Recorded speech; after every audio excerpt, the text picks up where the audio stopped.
Imini yesabatha mayibenhle kwabangcwedi. Yabingelela indawo ngeendawo. La nilalela khona inanda 88.4 FM. Uhlelo sikhumbule kuphakameni. Uthabo kaSambothi lobingelela ekseni kumhla ka3 September unyakeni 2022. Sisenyangeni kaSeptember umandulo. Ngokwesintu senyangeni yokuqala yonyaka inyanga yokwandulela lesikuyona. Sihamba naye kumfundisi uJS Mhlongo namhlanje njengenjwayelo. Siphethe isihloko namhlanje sithi indlela incinyane, incinyane le ndlela ihamba ngabambalwa. Ungabona abantu bebaningi nje. Kanti hey bambalwa ngokaNkulunkulu kodwa sibaningi mase yibuka kodwa bambalwa kahle sibheka lezo zinto ezinjengaleyo umfundisi ukuthi nayi nendlela kuthiwa incinyane yanje ngabambalwa kodwa sibe sibaningi ngangaka sibingelele mfundisi. Ake sibingelele ke kuphi na kuphi la kufinyelela khona lo msakazo inanda 88.4 umhlaba wonke la ifinyelela khona. Namhlanje sizoyibheka ukuthi sihlehle kangakanani ezimfundisweni ezashiwo ushembe. So sikhuluma lokho kakhulu. Sikhuluma izinto okwathi memenywa kuthiwa akazenze. Wafuka wathi iNazaretha alikwenzi lokho ushemba akakwenzi lokho. Bese sibheka ukuthi mase sikwenza thina ngempela sabakhe yini sibheka lokho kakhulu namhlanje. Siyabonga mfundisi. Siyabonga ngiyabona usuyiphethe nezincwadi uzivulile. Sikhumbuza abalaleli ukuthi siyatholakala lapha ku Facebook page inanda 88.4 FM siphinde sitholakala ku Facebook page isikhumbula ekuphakameni sikhumbula ekuphakameni. Ku WhatsApp futhi uzophinda usithole ku 060 465 0345 060 465 0345 uzosithumela ivoice note usithumela umyalezo khona. Uphinde futhi makhona uhlelo lokushwebileke usithola ku YouTube sikhumbule kuphakameni uphinde ubheke nakhona uzokwazi ukuthi uyithole inhlelo ezidlule. Ezinye ke kube nezinkingana uthi siyaphuza ukuyifaka kodwa hayi kuleli sonto izobe zikhona zonke sibuye sibe nenkinga ezincane nje ekubamba lapha ekuthiwa ama technical inkinga zemshini nobuxhakaxhaka buye benze izinto zayo kodwa ke siyathemba uNkulunkulu mayivumile yonke into izohamba ngohlelo kuleli sonto inhlelo zonke abalaleli bayithole. Mfundisi yebo ake sibingelele. Ngiyafisa nje ukufunda mhlawumbe kuzoba ihlabelele ezintathu. Ngihlale ngikusho lokhu ngiyakuphinda futhi. Akuwona amaculo lawa. Zihlabelelo yini edala kube ihlabe kuthiwa ihlabelelo. Siyakhumbula ukuthi khona into okuthiwa umhlatshelo othi mawulimele udle yona bese kuthiwa isheshe ukupholisa. Nalezi ke zikashembe izihlabelelo ngoba zipholisa inyama zipholisa umphefumulo. Akuzona ezomngcebeleko wokudansa. Ingakho kuthiwa ihlabelo ngoba ziwumhlabelo wenyama nomphefumulo. Ziyapholisa. Ingakho umuntu uma umthinte ngalesihlabelelo uma umthandazela ungamthandazela ngaso. Ngenye indlela sisihlabelelo esingcwele. Ingakho ngithi siwumhlabelo omphefumulo nenyama. Ingakho futhi umnikazi waso umuya lapha ngasekuqaleni. Sihlehliswe yini endlini yakho Nkosi. Ngizofunda leso sihlabelelo oqala. Kodwa mesiya lapha ngasekuqaleni eduze khona ubhombela. Sithi lezi sihlabelelo nezingoma nemthandazo ebandla lamana akukho lapho kuna amaculo. Zaqa njengomprofeti Isaiah Shembe kamayekisa kanhliziyo kamzazela sokhabuzela. Bese kuthi egcine kuthiwa le ihlabelelo zimisele ukusebenza uma kuyinkonzo engcwele nemigidi yemkhosi kaNkulunkulu kuphela. Ngenxa yokuhlehla endlini kaJehova sesiyinike abantu abadansayo ukuthi ziyocula emagroundini ziyocula emahholo ngoba sihlehlile endlini kaJehova ke sifunde isihlabelelo 86 Ngihlehliswe ngubani endlini Ngihlehliswe ngubani Nkosi lapha endlini yakho Ngibone ngingaphandle ngingazanga Yindumalo njalo Nkosi ngibuyisele endlini yakho Ngidumise nabaningi ebusweni bakho Kunjalo yazi Nkosi Igatsha elingahlala emvinini liyawunqunywa lilahlwe ngaphandle kwesivini lizwi laphakade mangihlale kuwe Eke sibukeke ukuthi siseyiwona namagatsha atheli ithelo Isihlabelelo sesibili engizosifunda isihlabelelo 8 ngizoke nje ngicaphune esihlabeleni kaShembe ngingakayi incwadini engcwele ngifunde nje isihlabelelo ikaShembe ayibhalile Ngiyayikhumbula izeluleko isihlabelelo 8 leyo ngiyazikhumbula izeluleko engalulekwa ngazo namhla sezikude nenhliziyo yami namhla sengishona obishini sengibamba idindi nazo seziyasiphuka angisaboni umuntu namhla sengibamba idindi nazo seziyasiphuka yini ukubamba idindi ukubamba idindi uyibamba ngoba usulahlekelwe indlela okufanele uhambe ngayo usubamba idindi nje ingoba usukhohliwe ukuthi kwathiwa ubothandaza kwathiwa ngolesithathu ubothandazelwa usuhamba ubheka ukuthi bakhona inabantu abangangisiza kuloko usukhohle ukuthi munye wena owathi ngiyayikhetha inkosi yasekuphameni wayesethi mntanami uma unenkinga ugula ubothi baba wethu osezulwini sisebusweni bakho umoya wakho mawuze Nkosi mawaphila abantu bakho ngokwenza kabi ngokuphuma endleleni ngihlehliswe yini endleleni sewubambe idindi konke lokho kukhona manje okugcwele emhlabeni okuthiwa omkhulu bakaShembe yakusho ngeke benze lutho abanamandla ngikhuluma egameni elihle lenkosi yasekuphameni okuyiyona enamandla ngisho bangakhipha iqalekiso eziwu10 ngeke zenze lutho ngoba ngikhuluma indaba kaShembe ukhuluma into ebalekile mfundisi khona umunye oke wangifonela ngesonto noma umsomluko ongacishe ube kumsomluko ukuthi ukasizwe la sikhuluma athi mayikhuluma athi ke hayi thokoza mkhulu yabona nje uvela athi mayiqala kanjalo hasho ukuthi yabona ke la sokonakele sekonakele nje mawuqala nje uthi thokoza mkhulu ngijwayele ukuvuma kodwa ngivumile ngoba isefonini lo muntu ngiyazi ukuthi ayi othi ngisale angivumi mina umuntu mayithi thokoza kumina athi thokoza mkhulu ngoba ngazi ushoni asifundiswa ngalokho ngivela ngazi ukuthi yabo lo number 1 akulona iNazaretha kodwa uyilo muntu oya kuShembe ngokumenza inyanga eqala nje evula umlomo nje ngazi ukuthi hayi la uthi hayi uyasilalela emsakazweni manje uye komunye umama lo mama wayise uthi ucela ukubuza ukuthi mayonikelela abantu abangasekho konje kuphathwa mali okuphathwa ini nani ngoba lo mama kade kuyena umtshelile ukuthi kufanele ngaphatha u500 wakomalume no500 wabakubo afika abanikelele lapha ya ebuhleni athi mayisebuya ke khona bese za kuyena ke bese zomlungisela ke aqaleka amgezela abadala manje ubuza ke kumina uthi ukasilalele la ukuthi konje yini enye kufanele ayiphathe ngaphandle kwalo ngoba usetsheliwe ukuthi nje 500 ngithi mina baba ngebhadi ngoba inkulumo yakhe siqale sangomeni ngeke ngikwazi ukukusiza ngoba uyasho nawe uthi uthunywe izwi lesangoma saze sakutshela ukuthi enzani ongakusiza ukuthi uphinde futhi uthinte sona sizokutshela ukuthi enze njani ngoba angiyazi indlela eqhamuke emngomeni eqhamuke emngomeni ngizokutshela into ephambanayo mina ngizokutshela indaba kaShembe wena bese yaphambana nalomuntu othi wena uqalekene uma ufune kaShembe mina ngakutshela kaShembe kodwa mawuthi already usutsheliwe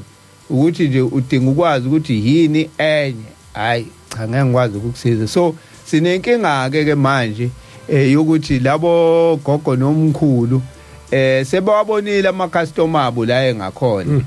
ukuthi ama customer yagijima aye lapha manje nabo sebevele baqhamuke sebembatha ingubo emhlophe bathi nabo bazokwenzela ngesishembe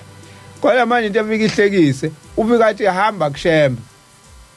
bese uyabuya futhi uza la ngizokwenzela ushembe sekugcineni kushembe usuku usuhambe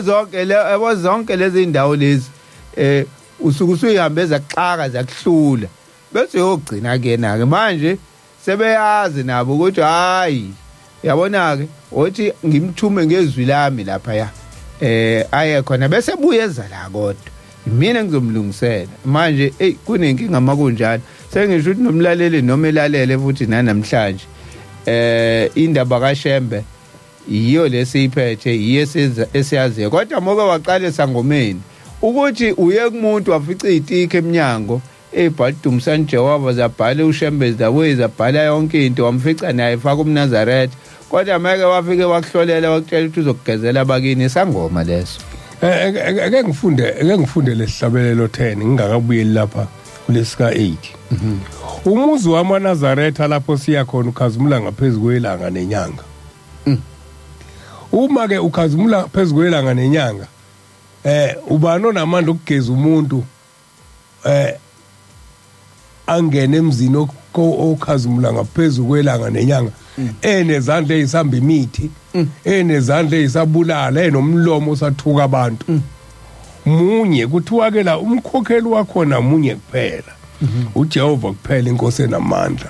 munye ogeza abantu munye obakhokhelayo esebakhokhelile uyena obanika amandla ukuthi bangene emzini wamaNazaretha lapho siya khona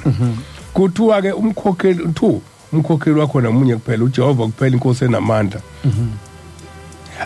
emfundo 4 akuthengwa ngagolide akuthengwa ngasiliva yizani webampofu shiyane icebi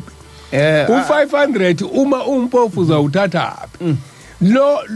lo buhle sekuthiwa isiqalo njalo leli 1000 ngoba usabuya usaya kuyena sabuzazi usawumgeza kuthiwa nasi siluleko sikaShembe akuthengwa ngagolide akuthengwa ngamali le imali enhambe niyithenga kubantu abathi basebenza into yakaShembe bayinika ubani ikalo ubani iyapi uma uShembe umqali wendlela ethi lo msebenzi engiwenza engiwuthunyiwe awuthengwa ngagolide iloko okuvuma enhlizweni yakho okulethayo uthi ke yizani webampofu shiyani icebi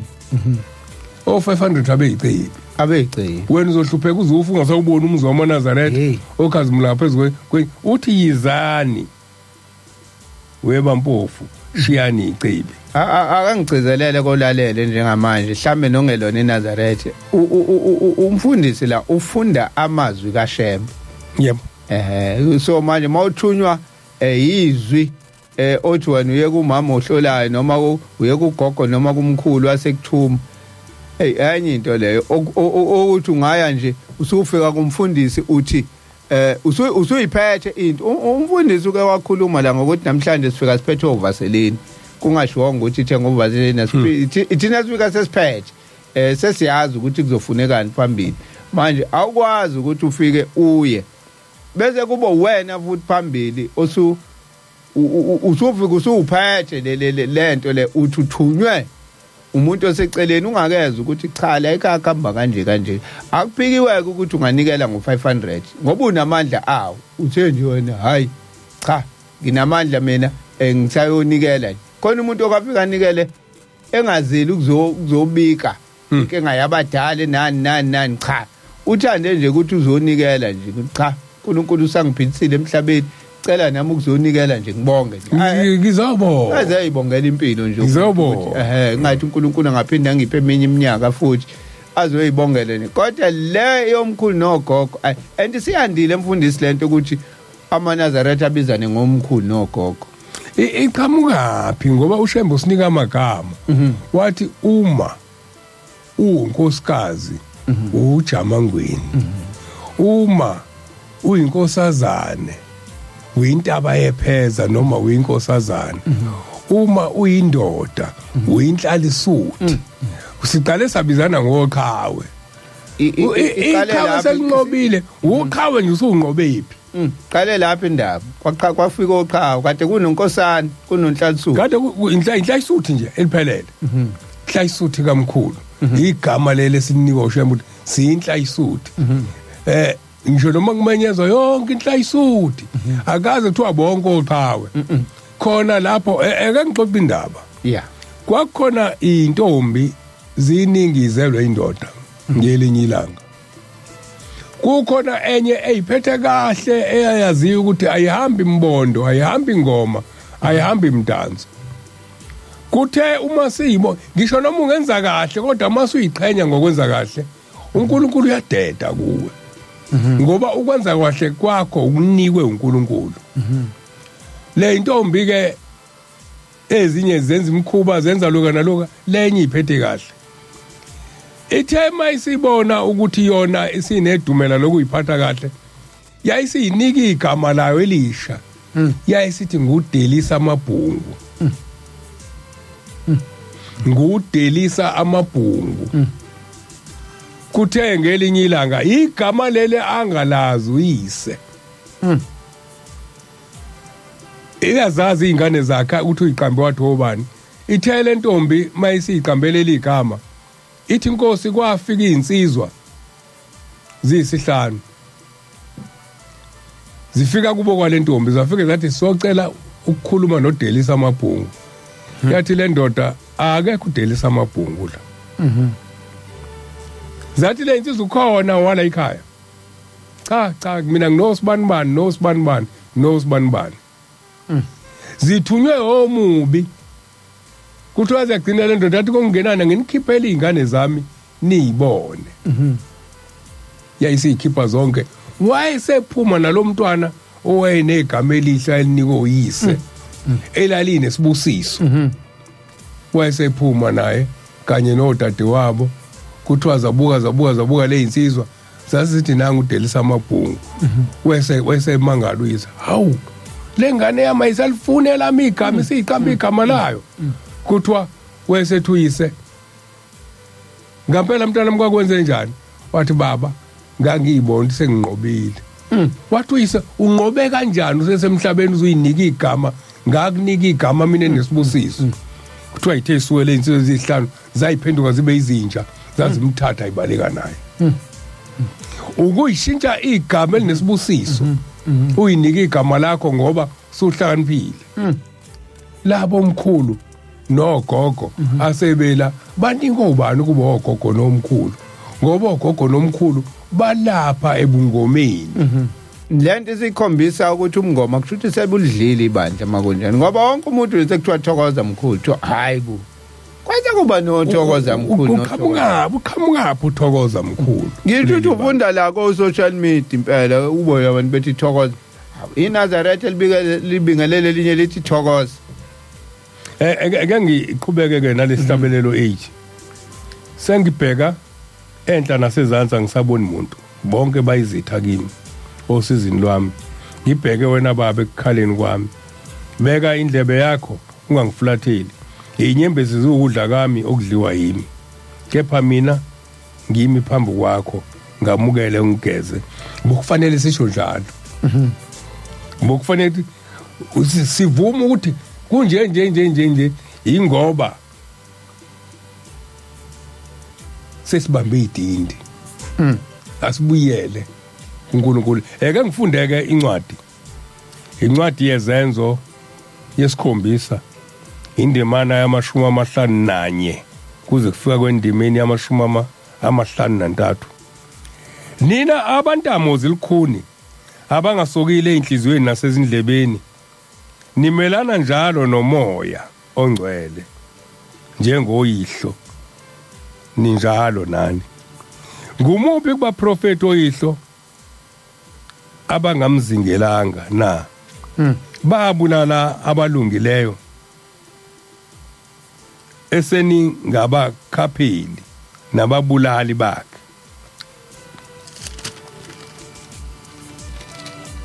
nina enamukela umthetho ngokuyala kweingilosi kepha nogcinanga lezihlabelelo zalethwa yingilosi kwabeka umthetho ngazo anumukelanga umthetho namhlanje lezihlabelelo seniyicula senike nime freeway nisha umgidi freeway senike ngene stadium nisha umgidi stadium eke ngikhulume 1982 uma ngaphosisi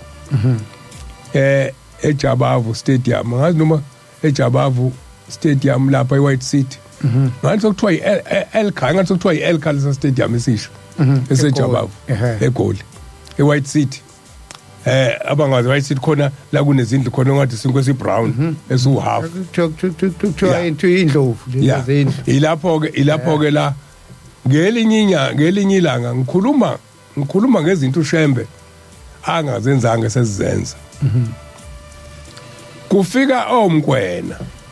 bathi oMkwena Bishop Mkwena uye kwiCouncil of Churches bathi oMkwena baba kunabantu abalambayo kunendawo abagcinwe kuyona sifisa ukuqoqa imali yokuthi sibondle sibanakelele uma ungase mhlambe kuyogidwa estadium lapha eJabavu abantu bangene ngemali ngoba bayithanda lento yakho bangene ngemali leyo mali ibisithathwa yondlela abantu yayisivuma inyanga yezulu 1982 ngangikhona ngisho ngisho imoto engayigibele kwakukhona ama Toyota amakhumbo kwakuthiwa ama Super 10 sasama nge Super 10 emhlophe lapho ilong base mhlambe sasiyimoto ka5 noma ka4 zazungeza imoto isuke kuphakameni zithe uma seyifika esangweni laseJabavu sakhohle ukuthi kwenzakalani washintsha umkhondo sebegcwele abantu estadium bagcwele batwenswi ashintsha umkhondo kwadlula ngithe ngibona kwakushona phansi Rockville iseduze iJabavu neRockville sithe mesifika ePark eRockville sithe sibona ehla inkosi kwangidlalwa amatafula yisabatha kwangidlalwa amatafula ePark kwangidlalwa yonke into engena inkonzo bafikile laba abangiphethe bathi ubani osethe thatha lo msebenzi uyofaka la ngena khona idumbu la kudanswa khona la kuphuzwa khona utshwala ngoba phela bekudlala lapha eJabavu bekudlala abaculo oBrenda obani uma kukhona oshonile isikhulu esonile ngokwenziwa izinkonzo zemngcwabo khona ubani othele inkonzo sizongena la kungena khona izinkonzo zemngcwabo sithe sibona kwakuqhamuka imoto zababhishophu abakhulu naba beqhamuka besithi baba kuzokwenzeka ukuthi nokuthi wathena cha akusekho lokho uShambo uthunyiwe lo akusekho olalela izwi ngoba uthunyiwe kuthiwa uyokusho lokho awuzwayo ngithi andiphi leyo ncwadi ngithi 1818 uDeuteronomy 1818 uyo mefika abamphethe bathi ungena kanjani lapho khona uthi uletha inkonzo yesabatha ngesabatha la ngena khona amabhokisi la kudanswa khona waphuma wahamba angazi ukuthi u70 bani inkosi ilanga eGoli eDube la kushintshwana khona kuyangena amaNazaretha ayangena asabathe ngesonto kungena abanye inkosi ke kuthiwa izongena lapho kunababhishophi abakhulu sikhuluma ngezinto esesizenza kodwa uShembe aphambana nazo kunababhishophi abakhulu abafikile la eDube khona into abazoyilungisa kwakuyiyona inyanga yezulu eDube mifika khona into yayizoyakha yayifuna ukwakhe itheater ilokhuza amphitheater kwangona indlu yesonto exactly kwakuzoba sa ground kodwa kube kahle ngidlaleke kahle izefaloni indlu kodwa izomisa ku stadium ile ikhomba phezulu mayisifikile lapho ifika sokuhleliwe kulendlu bangena abantu babona imoto kuyandlalwa phandle wathi nifuna ngingene la kulendlu athi ngene idumbu kuyona wayesethi sebephikile labe ngihamba nabo bathi ngizoyithatha kanjani imali yabantu abagunda amakhanda wesehlabelela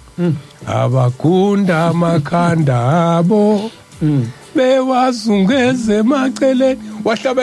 wahlabelela bekhona wangasaba khombisa ukuthi angena ukhamsa ngithele ngithunyiwe mina ngilalela abangithumile noma ngayibeka imali noma ngingabekani kodwa abangithumile angithi iphutha lalinye ukunikela nokucela izinto ezimbili shembe akaceli kushembe kuyanikela ushembe kuyacelwa kuyena uthi ke sengizocela imali kubantu abagunda amakhanda abangena nezicathulo endlini kaJehova uzobe isibusiso kanjani lo msebenzi engwenzayo bayibamba inkonzo kuthiwa waphuma wahamba wathi ayisayithatha imali yethu ingakho ngelinye ilanga kukhona kule ncwadi mokuxoxa ngenkosi ilanga lapho kufika khona abafundisi abathathu bezocela kuyona hayi bezotsheleka imali yokwakha indlu yesonto beyikhipha yabanika mase bebuya bethi bazokhokha le mali babefike bebathathu sebefika sebebabili uthawu bathi abami nizochaba basokhokha imali yenu awunani bathathu nenifika uyabakhombisa ukuthi yena ubani ubaba wabo akayena umfundisi njengabo bona bethi bazotsheleka kumfundisi umfana naye uza kwabo yena uyabakhombisa ukuthi lalela hayi ngithi ungcobo ekhona umfundisi ungcobo lapho uyabakhombisa ukuthi akayena umfundisi njengabo kodwa yena ubaba wabantu mefika upostcard ufuna ukubakhombisa abantu vele ezulwini hayi baba akaphilile usesibhedlela usebuka isandla sakhe isandla okudlula wonke umuntu kusona kodwa hayi abantu abami ngeke nisamfica nangu usedlulile la esandleni ube akalona iNazaretha umfundisi futhi akayena umuntu nje umfundisi usesibhedlela bazi ukuthi labo uyagula uthi yena cha usehambile lo usedlulile la bonke abantu abahamba emhlabeni badlula kwesami isandla indaba kaShembele ethi ka incwadi engiyifundile nina abanhliziyo eke ngiyithola Izenzo 7 verse 51 kuze ku 53 nina abantamo zilukhuni abangasokile ezinhlizweni nasendlebeni nimelana njalo nomoya oyingcwele njengoyihlo ninjalo nani yini ukumelana nomoya oyingcwele ukuthi umoya oyingcwele ufika ukuthi wena uyinhlayisuthi buza ukuthi wena mina ngumkhulu ukuthi umoya oyingcwele ufika ukuthi wena ujamangweni buza ukuthi mina ngugogo uzwa ngithi angivumi lento ngoba uyabona lokho uvuma ubizwa ngokumkhulu nogogo uzongibatha lo moya ngoba uyavuma kuthiwa hawu thokoza mkhulu uvume nawe uzongibatha umoya womkhulu nogogo uzombathwa iwona ngoba uvuma uvumile eke ngifunda incwadi ke yakhe ngifunda incwadi intshumayelo yakhe noma ngazithi yamphunyaka kodwa ama 60s cishe 60 66 67 eke ngifunda incwadi ehambelana nalokuba inhliziyo zilukhuni incwadi njalo intshumayelo zenkosi iyatholakala lezi incwadi sihlale sisho zikhona incwadi ziyatholakala abafuni ukuyithenga sebengenwe indaba yomkhulu nogogo asafuna abantu ukuzwa amazwi kaShembe ngizoyiqala lapha ke kwemakhulini amathathu nama53 ngizoqala endimeni yama41 encwadini kaMnyandu ngicabanga ukuthi second edition ithi angazi ukuthi wabe njani lo muntu kodwa bakhona abantu abanjalo lapha akhuluma ngabo umpostoli athi nina abantamo zilukhuni abangasokile ngenhliziyo nangendlebe niyamalela njalo umoya oyingcwele ukuba angene phakathi kwenu wayenentamo elikhulu lontombazane sahluleka samiyeka wahlala esikhashana wafa. Kukhuluma ngentombazana la eyenza imikhuba emzini wasekuphakameni. Yayalwa yayisithi cha mina ngisafune baba ngisafune eshemba ngifune lutho. Inenhliziyo yami inhliziyo uyethandazela uthi inhliziyo yami inhliziyo ilikhuni ushe phansi kwengubo ekuthandazela. Uthi ke wayenentamo elikhulu lentombazane sahluleka samiyeka wahlala isikhashana lapha ekuphakameni wafa. Esefile wabuya njengoba eshilo waphuma emathuneni. Amandiya lana aseceleni kwamathuna ayaye ambone evutha ephuma emathuneni aze ayongena khona lapha ekuphakameni. Wathi efika bonke abantu abanenkani bazongena kuleyo nto uShembe emefika emhlabeni zaphela izipoki kwaphela. Kodwa namhlanje abantu babuyela kulezo zinto uShembe abakhiphe kuzona soyibona futhi. Wafika wabe sengena kwenye intombazane wahlala kuyo. Sithe siyibona intombazane yabe seyizaca nje igula. Yabe intombazane nje engampofu kodwa yabe ikhanya. Yase isiphenduka isiba mnyama yaba livila ngisho lokwenzani yabe ilotsholiwe iganile. Uthe esuka lo muntu oyiganile wayeyiyeka. Wenzani intombazane awabe usayigcina na? Wathi angisayifuni ngizwa ngingasayithandi. Uma sengiyithandazela lentombazane kwase kukhuluma lentombazane eyafayo. Yathi yimi ngingusibani ngihleli kule ntombazane. Ileyo moya ke siyifunayo. Ngiwasithi somkhulu nje ileyo moya ngoba ngeke ohambile wafika emzini wamaNazaretha lokukhulunywa ngawo ngaphezulu kwelanga lenyanga. Okuthuka ngeke abuya ngene kumina ngisazothuka inhlamba. Ungaphuma emzini okukhazimula ngaphezulu uyayizwa lento makuthiwa ikhazimula ngaphezulu kwelanga nenyanga. Into ongacabanga emuva moko wafika uselandeni la kumina. Ngihlupha uselandeni la kumina ngoba kuphela into ayizela kumina ukuzofuna ngimnikelele uma engangenile kulomzi. Nami ngizolonga umkhumbula ngomnikelo ukuthi ngoba usekuloka muzi akangikhumbule enze kahle la ekhaya. Iloko esikwenzayo asibabuyisi bezohlala kuthina bephuma emzini oyingcwele. Uthi ke uma sengithanda into kwase kusikhuluma lentombazane eyafayo. Yathi mina ngusibani ngihleli kule ntombazane njengoba ngasho ukuthi ngizobuya. Sengibuyileke ngihleli lapha kuyo. Angifuni mina ukusha kodwa ngiyahlupheka nalapha kuyo. Kodwa ngifuna ahlupheke naye angagani alambe aswele ingube aba yinto nje enyanywa ngabantu bonke ngoba mina ngiyahlupheka lapha ngikhona angiyanga ezulwini. Abantu nayi indaba ichazeka labantu ababuyayo bengene kubantu bahluphekile. Uma uke wabavuma bangena kuwena uma ayezindindwa uzoba izindindwa. Uma edlutshwala uzodlutshwala. Uthi le ntombazane ngibuya ngizongena kuyena nje ngifuna ahlupheke njengami. Ilezi zinto uShembe asikhiphe kuzona namhlanje esibuyele kuzo. Ingakho sithi sesiphume kangakanani endleleni esasibekwe kuyo. Ngihlehliswe ngubani endlini yakho konke hlabelele isho njalo. Ngihlehliswe ngubani endlini yakho. Ngithi anonymous 86 yini. Angiyanga ezulwini wangivimbela phela nezulu lakho. Tshela uShembe uthi ngibuya nje ngizala ingoba wena wangivimbela ezulwini lakho. Ngathi uma ngifika wathi angeke ngingene ezulwini manje ngibuyile ngize lapha emhlabeni lona ngizomhlupha. Ngibuza ukuthi namhlanje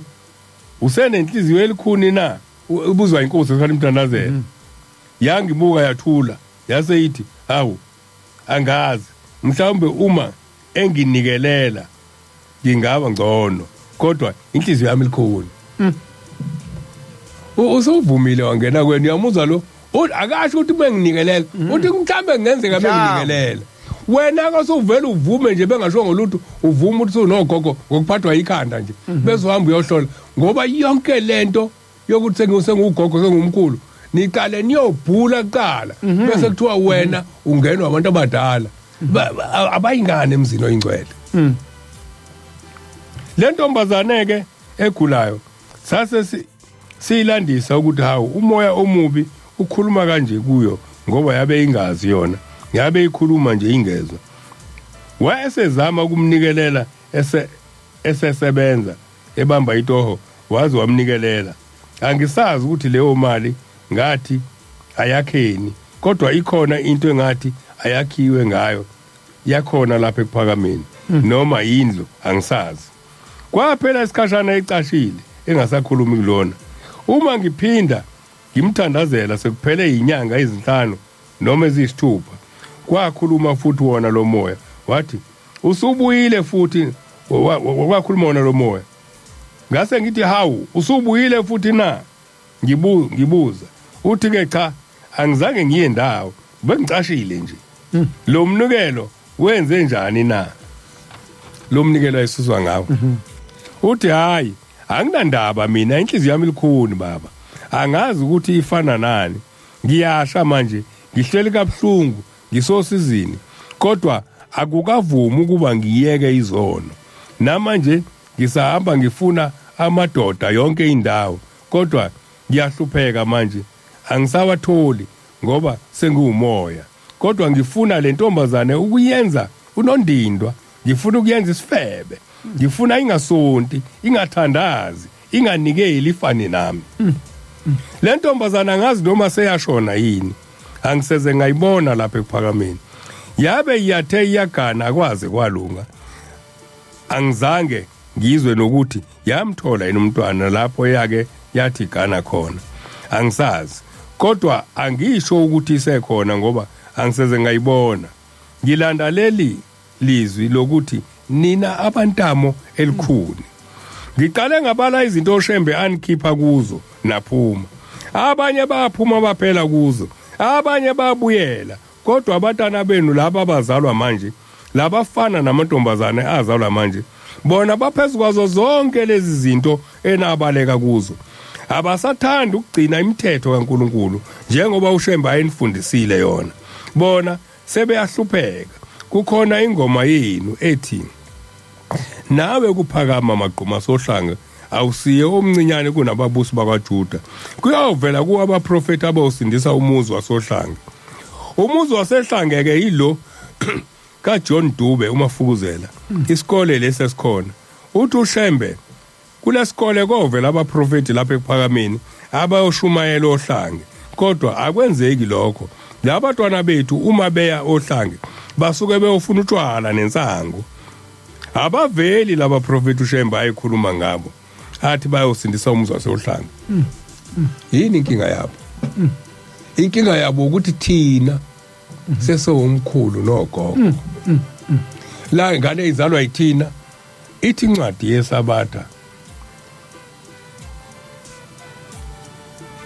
uyobusiswa eganeni kwakho nenzalo yomzimba wakho kodwa uma ulalela kahle izifundiso zikayihlo nonyoko manje obaba bethu baba amaNazaretha ababanga ogogo ababanga omkhulu thina sesogogo nomkhulu yikho ke sezizala izingane ezifuna utshwala ngoba omkhulu nogogo ababuyile babephuza utshwala angithi ngisabuyela kulomuntu engithi kade efonile ethi uyasilalela kungangcono namhlanje mayisilalela ukubulalela ngoba uhambile waya kumuntu umuntu wamthuma lapha lo muntu ubuthi uyibiza ngeNazaretha lo gogo lo ayekuyena uzoqeda lapho bese emlandisa lemimoya le yalabantu laba abangangenanga ezulwini athi lo muntu ngizokugezela bona angazi ubageza ngani bese ngikufakela bona ekhaya kuyabuya yabona izingane sezenza yonke imikhubo ongayazi uthi usabathe izingane ziyadlubulundela kanti ulanda imoya kwangena nemoya ngebhadi mhlambe abantu ababenza izinto engasile njengale ntombazane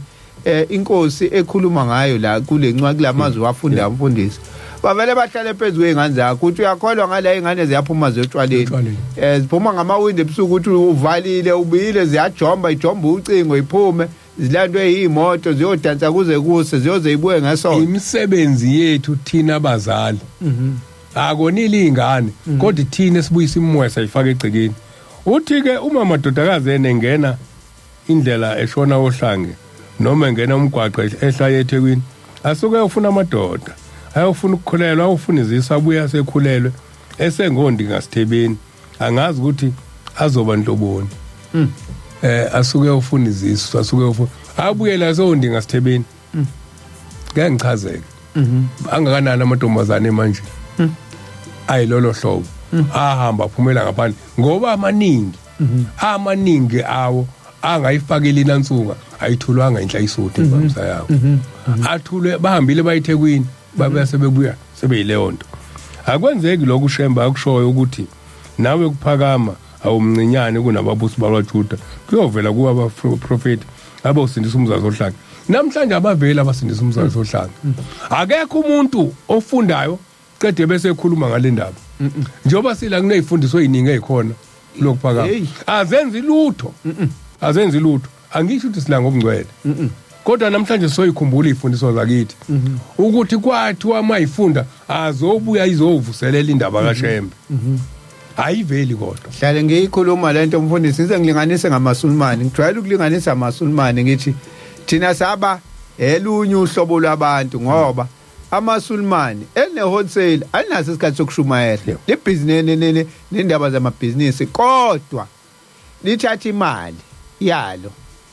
kuneyinhlangano la ebuSulumane ziningi ngathi ama-foundation ngolimo ozosheshe zwakala le yondla abantu lokubona nanka amaSulumane aphakela abantu ngisho edrobheni ekuthiwa abanakudla ngizoyifaka la nina phakelana abantu nina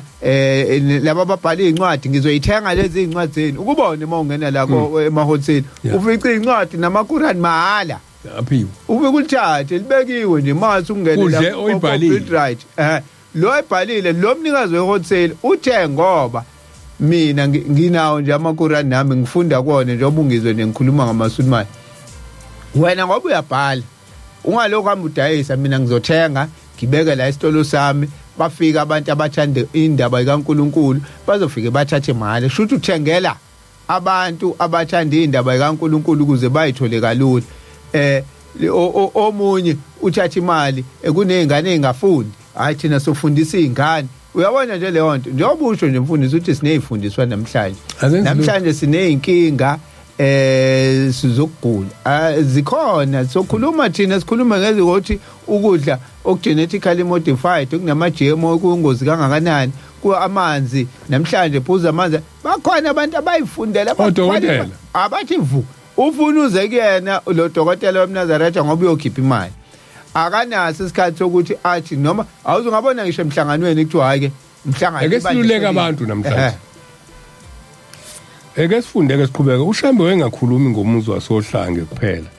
wayekhuluma ngemizi yonke ekhona eyizikole kulomhlaba wakithi uma abantwana bethu bephuma lapha beyohlange basuka beyofunda ukugunda amakhanda nokugunda ilivu bagunde kakhulu bona kunabantwana abavunyela ukugunda emakubo mina nginabafanyana abaningi abafundayo kusho yona inkosi njalo abanye ngibathathe ngabayisa eMgungundlovu eidini ukuba bayofunda khona beyinezinwele zabo ngaleli sonto eledlule ngithe ngibabona bafika lapha sebegunde ngamabhodlela amakhanda sebefana nezingulube ezibulewe zaphalwa akwenzeki lokho uyisemkhulu akhuluma ukuthi wena kuphakama yokuba isibani sokusindisa abantu abasebumnyameni bengikhuluma ngoShembe ngithi wayithunywe ezulwini uNkulunkulu wathi uma emthuma wamupha konke okwasezulwini into yokuqala engikhulume ngayo ngithe wamupha isibuko samandla okuvusa abagulayo nabafileyo ngesinye isikhathi kwenzeka inkosi yasekuphakameni ikhona lapha ekhaya kwase kufika umuntu wathi baba abantu bayanginuka bathi ngingumthakathi bathi ngibulala abantu bathi abanye ngiyabaqinya manje bathi angiphume ethempelini ngingabe ngisasonda wayekholwa lo muntu engumNazaretha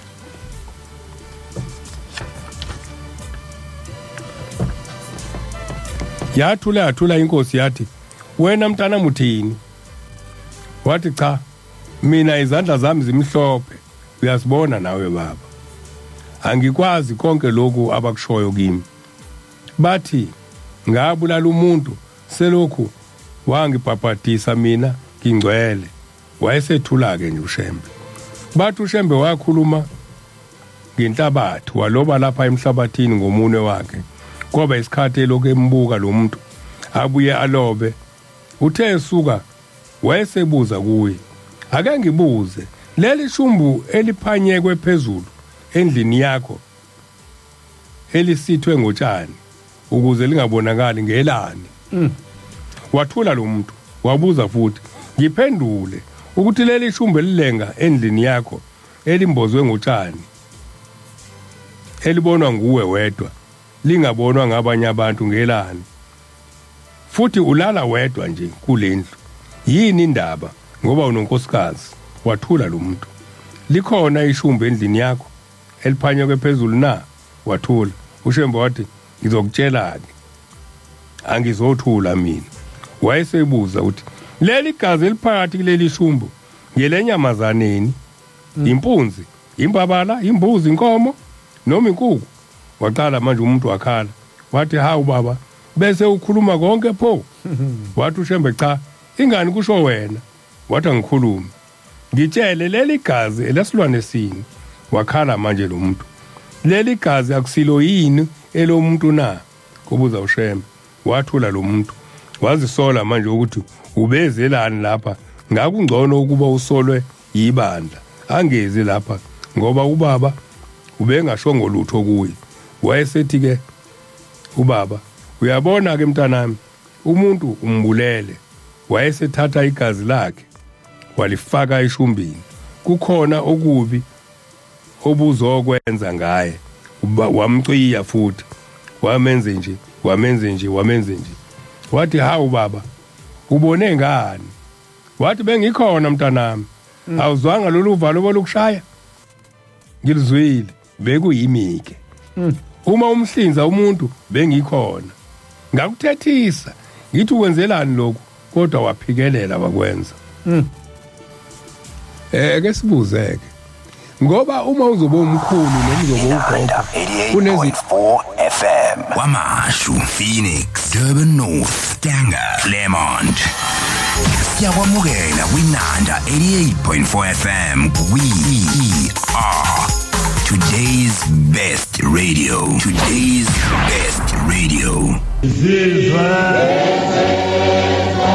Hawu masibonge lapha ya kuma Nazaretha isihlabela lapha sithi izanini izizwe nonke sixolise kubalaleli kuvele kwanqamuka nje izinto zabelungu sisakhuluma besinganakile nathi hey sisehleli la hawu kanti sekushaya ihora lesihlanu bekufanele sithi kugwinya amathe ngehora lesihlanu bese sibuya siqhubeka kodwa ke simnandi isihlabelelo lapha sithi izanini izizwe nonke soyana na simenyelwe khona lapha ekuphakameni kodwa uyabuza umbuzo uthi siyoya na soya na uma uShembe efike esikhiphe intweni bese siphindela eyintweni asikhipha kuzo njengoba efunda lapha amazwi enkosi umfundisi iyasho intombazane ithi wena Shembe unqabile nezulu lakho wayikhipha uShembe yabuyela yona yathi cha mina lento angikhipha kona mase kufanele ke manje umphefumulo uhlukane nenyama umphefumulo uye la usebenzela khona ayisafuni ukuya la kade isebenzela khona isifuna ukuya la uShembe athi izoya khona uma iyeke lezi zinto kodwa ifuna ukuthatha lezi zinto lezi iye nazo ifake kwabanye uyifaka kwabanye manje hayi mfundisi asiqhubeke kodwa ke ngoba hayi ngekubheke nje lapha ku Facebook inanda 88.4 FM sinofele Thembeni oyaya sidinga samaxoki uthi amena sidumise ubaba eMdletshe sikuyindlela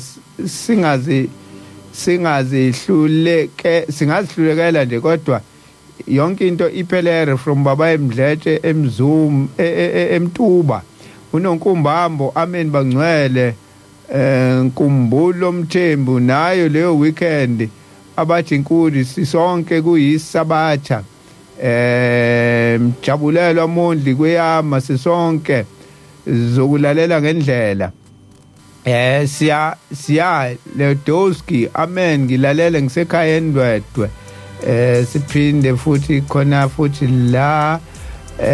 Zulu Maliwa Vusi sonke umsakazi Aaron Jomane amen imini yesabathe mayibehle kwabangcwele sibonge kubalaleli abavukile balalela uhlelo asiqhubeke mfundisi sobuye sibheke nangale ku WhatsApp nase pageini usikhumbule kuphakameni kodwa kwamanje nje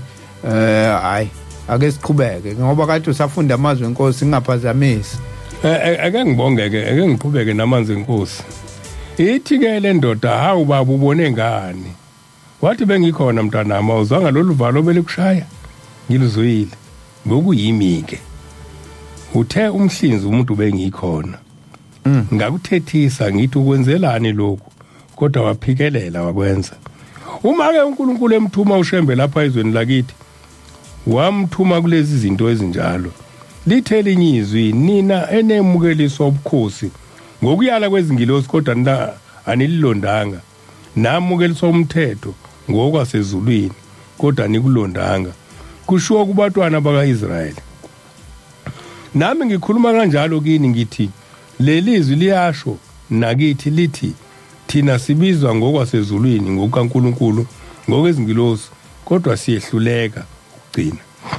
laba abantu engikhuluma ngaba ababili kwangesiba abantu abangakholwa kwangesibo futhi abantu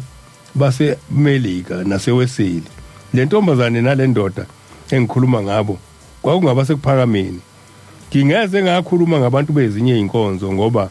kungaba sengathi ngiyagxeka kanti anginaso isikhathi sokugxeka nginesikhathi kuphela sokukhuluma nami ngizama ukwenza okwasezulwini ningayenzi ke inhliziyo yenu ibe likhuni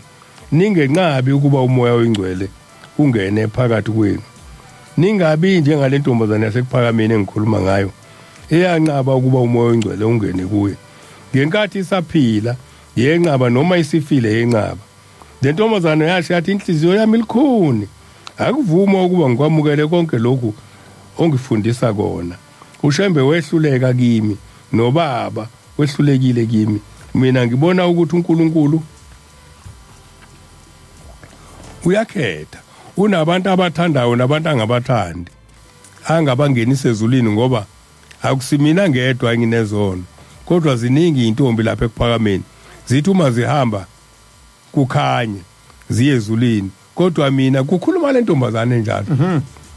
kodwa mina ngifa kukhanye noma sengifila ngeke kukhanye manje ke uNkulunkulu uyakhetha hayi angahlala nezulu lakhe lelo kusho le ntombazane ngicabanga ukuthi baningi abasho njalo namhlanje othi mululeka athi uNkulunkulu uyasho njalo enye insizwa yathi yayikhishiwe kuphakameni ngoba kuphakameni muonile wawukhishwa ukuthi akuhambe yohlala ngaphandle yathi ngiyasebenza nginemali akho sake lifaka ushembe endlini ngithi kusho iNazaretha elibhabhatisiwe angazi noma abantu banamhlanje basho njalo yini ukuthi uma ukhuluma bethi ukhulumani ngoba nawe unezono cha asikhulumi ngoba siyingcwele kodwa sikhumbuza abantu ukuthi izulu elabakhethiweyo umuntu ke lo nenhliziyo elikhuni uyayangaza ukuthi ungamenze njani uma ungumfundisi ukhohlwe ukuthi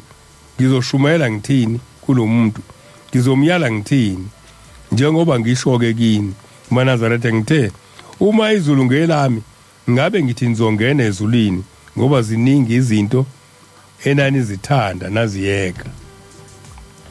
nanka amazwi enkosi angazi ukuthi abantu bathini ngalokho sikhulunyiswa ikona nanka amazwi enkosi nathi sikhulunyiswa ikona ungabe bese kuthiwa izulu elakho kodwa inkosi ila ngithi la ngiyayithanda le 68 umuntu lo onenhliziyo elikhuni uyaye ungazi ukuthi umenze njani uma ungumfundisi uyukhohlwe ukuthi ngizomshumayela ngithini kulomuntu ngizomyala ngithini njengoba ngisho ke nje kini maNazaretha ngithe uma izulu ngelami ngabe ngithi nizongena ezulwini ngoba ziningi izinto enanizithanda naziyeka manje iqhamukapi le ukuthi owenu wathi omunye kunina lo wenu ushembe nje wakuhlukene wena ushemba unalo izulu nangumnikazi okukholwa nangumnikazi okukholwa uthi ukuba izulu ngelami ngabe ngithi nizongena ezulwini ngoba ziningi izinto enani izithanda naziyeka ezinye izintombi sengiqhubeka ezinye intombi wafika ushembe ziganile zilotsholiwe seziyoshada sifunda kahle le ndaba sifunda sikade sikhuluma ngeintombi ezazinjalo zithe ngokuzwa uthando lasezulwini zalahla zawashiya amadoda beza oyise bathi wenzani mfundisi na sesithathe inkomo ngale ntombazana wathi yena cha batabami angenqaba ukuba umuntu ashade kulungile akashade nokukholwa kwakhe lokho noma indoda ingakholwa akunacala nayo indaba kaShemba siyifuka sichini asiyiphindele ezinye izintombi wafika uShembe ziganile zilotsholiwe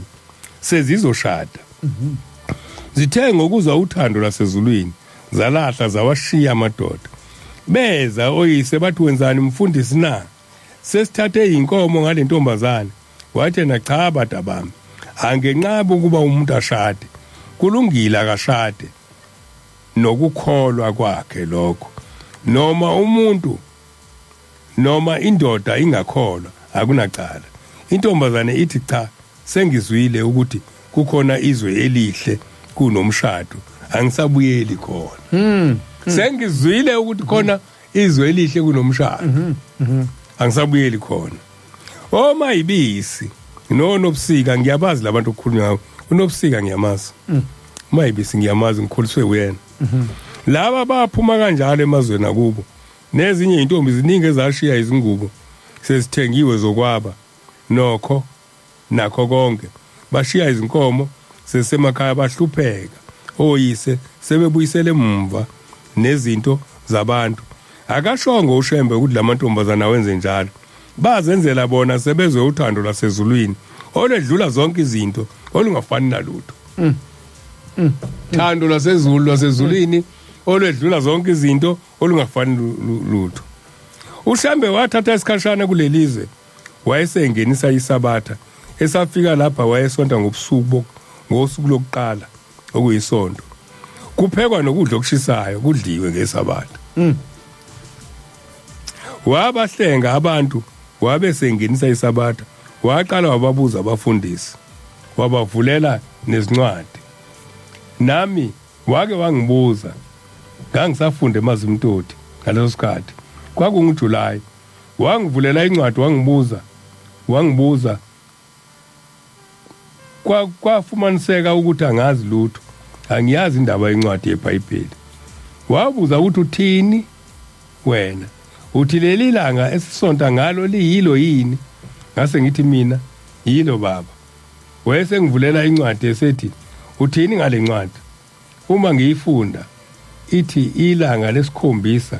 yileli la namhlanje isabatha okwakufanele kuphunyulwe ngalo leli okusontwa ngalo isonto ilanga okufanele kusetshenzwe ngalo usuku lokuqala wayesethi uyabona awunaki uma uyifunda lencwadi ngabe ubuyifunda lencwadi ngabe ubukwazi lokho mina ngikwaze kanjani ngoba wena ufundisiwe mina ngifundisiwe kodwa sengikutholile lokho uma ufika kusasa sesisonta ngesabatha ngingasonti ngesonto uzakwenza njani na ngathi mina cha ngokwenza lokho baba akwenzayo wathi hawu kanti ulandela mina awulandela uNkulunkulu hayi indaba uthi ubaba mkhulu asingalandeli yena ingakho inkosi la ngiyakuphinda nayo lokho ethi batwana bami uma kukhona into uShemba angayivuma ngase ngiyenza la ekhaya anongikhipha mningi imizi yami uthi ke kubabilanga uthi ubabilanga cha mina ngokwenza lokhu baba akwenzayo wathi hawu kanti ulandela mina ulandela uNkulunkulu angabe ngisamphendula ngathi ngibuye kuphakameni kwangingasabaswa ngesabatha kwangasadli ukudla okushisayo kwangasasontwa ngesonto kwase kusontwa ngelanga lesikhombisa ngesabatha laqala kanjalo isabatha lapha ekuphakameni ngafika lapha ekhaya kucatshenwe kakhulu abafundisi bengayifuni le ndaba yesabatha omnqayi umfundisi kade bekade bahamba umfundisi wabe khona ngalezo zinsuku engimaziyo uNgcobo noNzimande. uNgcobo lo wayengalifuni isabatha kanye nabanye abashumayeli abakhokheli abanye nabo babe ngalifuni besola bethi akuseyiko ke lokhu akwenzayo ubaba. Kade sambona ukuthi usiyahlubuka, sicale sambona ngokuthi ethi amantombazane awahlubule uma egida abhince idwaba. Zazi ngakabikho zonke idwaba izidwaba zensonto ngaleso sikhathi kwakusabhinqa uTubhane. Amantombazane ayembalwa nje kodwa bengafuni konke lokho. Savele sambona ukuthi usiyahlubuka. Babesho njalo ithi incwadi nina abantamo zilikhuni abangasokanga ngenhliziyo nangendlebe niyala njalo ukuba umoya ingcwele ungene phakathi kwenu. Abanye abefundisi bahlubuka njengabo oNgcobo laba nabanye abashumayeli. Kwakukhona umshumayeli wakuthiwa uSishi engenamfazi engenangane ehlala lapha ePhakameni. Wayekhuthele kakhulu kodwa ngalelo langa wabopha umthwalo wakhe wahamba. Ngezwe bethu seyinyanga ngapha eThekwini eBiafu. Wehlulwa yisabatha kanti baqale basola ukuthi amantombazana ahlubule. Bathi uShembe uyahlubuka ubuyela emva. Bahlulwa yisabatha bahlubuka bamalela umoya ingcwele ukuba angene einhlizweni zabo. Ngolunye usuku angisazi ukuthi imuphi unyaka ngoba ngangisengumntwana. Ngangikhona enhlangakazi kuyinkonzo yakusihlwa. Kwakungunyaka ka1915 noma 1917. Inkosi yayingezanga enkonzweni, yayisetendeni. Itende layo lalikhona lapha esekuhlala khona abafundisi manje. Ngase ngilele. Ngathi ngizwa abantu sebememeza bonke kanye sebemngeza inyawo bekhangezile. Abanye bebamba phezulu begquma, bebamba phezulu besukuma.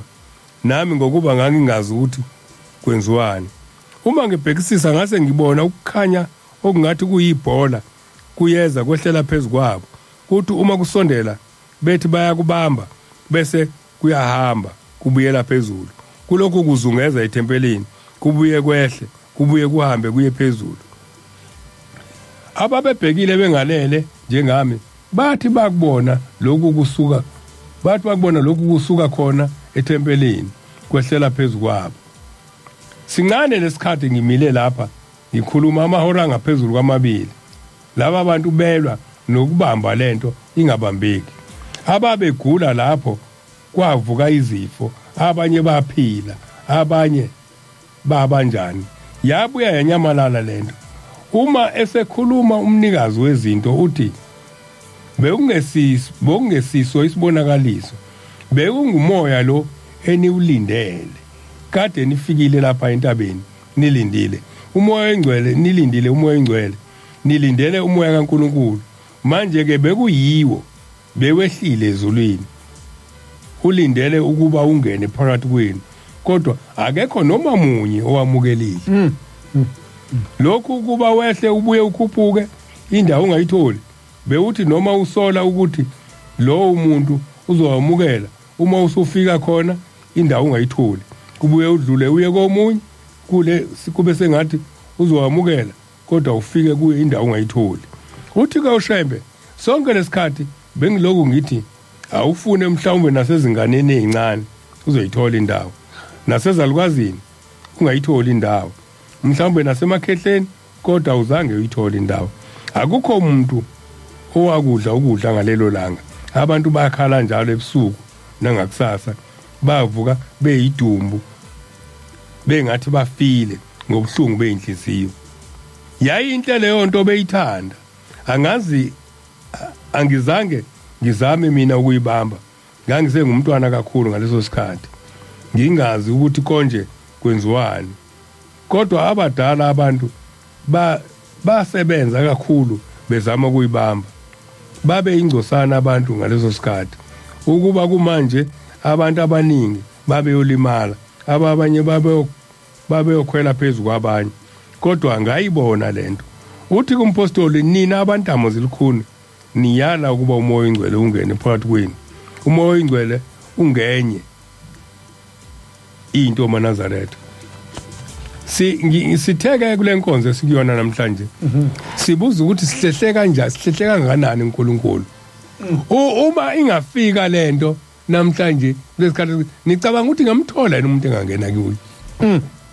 laba abantu kokwabantu besintu abantu ababehlonipha laba abahamba noShembe ababengalidli ngishiphilisi kodwa awuyitholanga indawo kubona namhlanje la kuthina la kuthina la sekhona khona ogogo nomkhulu usenayo ngempela indawo lo moya mengicabanga amasu wahle ngasibulala kunoma ungalokhu ugcuma uyaphezulu ungabona kuphelile ungavela usibulala ngoba thina sesiphika yonke into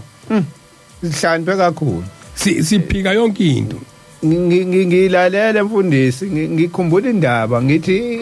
iyenzeka ngaso isikhathi senkosi langa yendoda eyathi eyayimgahle nje ifuyile inakho konke kodwa yathi masishonile kwaqala ekhaya kwafa inkomo zaphela isibaya sathi masiphela isibaya kwafa imbuzi kwaphela imbuzi kwathi makuphela imbuzi kwafa inkukhu kwathi makungenele inkukhwini ukufa kwaphuma kwangena einganeni kwagula kwaze kwagula unkosikazi kwagula umndeni ke manje baze bayiswe kuphakameni labantu mayifika lapha ekuphakameni wathi mayifika inkosi ithi yamthandazela unkosikazi lo wayesegule uzobika ukuthi hayibo nakho khamba ubaba ekhaya sekwenzeke kanje qale kuhamba inkomo kuhamba imbuzi kuhamba inkukhu lokufa sekungenele kuthina manje isithi yamthandazela ke inkosi akwavele kwakhuluma indoda kulonkosikazi yathi hayi akukona ukufa khuluma indoda yakhe yathi mina uwena ubani hayi mina usibani indoda yakhe lo nkosikazi wami bengithakatha mina futhi besithakatha naye manje ngiboshiwe la ngiboshwe khona ngiboshwe empophomeni ngaphansi kwempophoma uyabanda la ngiboshwe khona manje angifuni ukuboshwa ngedwa ngifuna naye ezila ngoba besiyenza naye lento ingakho ngiqale ngathatha imfuyo ngoba ngifuna ukubathatha bonke nomndeni wami ngizohlala nabo la nabo bayizwe lento engiyizwayo kodwa angifuni umuntu ozosala athole imfuyo yami nayo yonke into yami ngifuna ukuthi nayo ihambe awu isithi inkokuthiwa yasu inkosi lapho yasukuma iyaphakamisa isandla yathi ke cha ndoda kulungile namhlanje ngiyakukhipha mina lapho uboshwe khona bathi athi mayithi yasiphakamisa isandla inkosi yathi ndoda hayi Shembe ungangikhiphi ngifuna naye lo ebesebenza naye athi ukuzoyizwa le ndawo engihleli kuyona ngoba besisebenza naye angeke ngikwazi ukuthi ukhiphe mina yena engakezi la akeze naye azoyizwa le ndawo manje mfundisi ngiya ekutheni ukhuluma ngentombazane eyangcwatshwa yabuya yathi cha ngizabona ukuzoqhubeka Ngabile nezulu lakho. Ngabile nje nezulu lakho ngizobathola abami la kwena. Kunabantu abanenhliziyo ezibukhuni ngalendlela. Cabanga umuntu uboshiwe. Uyasho kusho yena uthi uShembe ke ulungileke ngiyakukhipha kumkhiphela ukuthi ungabusabulala ke. Angifune waphuma lokho. Waphuma mina. Ngivuna nabo bazozwa kanti ngathi sengiboshwe kangaka mina bona bazozwa lutho. Cha abeze nabo. Umuntu onjalo ke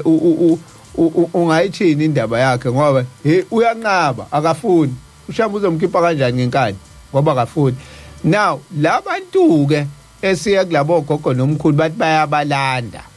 babalandaphi